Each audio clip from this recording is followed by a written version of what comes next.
प्रेम से बोलिए दुर्गे महारानी की जय।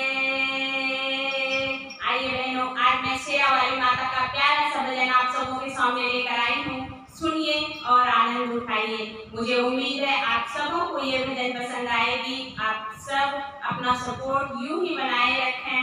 धन्यवाद। हमारे चैनल पर यदि नए हैं तो प्लीज हमारे चैनल को सब्सक्राइब करें, लाइक करें, शेयर करें, कमेंट बॉक्स में लिखकर अवश्य बताएं आपको ये भजन कैसा लगा। हमें आपके प्यारे प्यारे कमेंट का इंतजार रहता है। धन्यवाद बहनों। आइए सुनते हैं माता रानी का प्यारा सा भजन। नवरात्र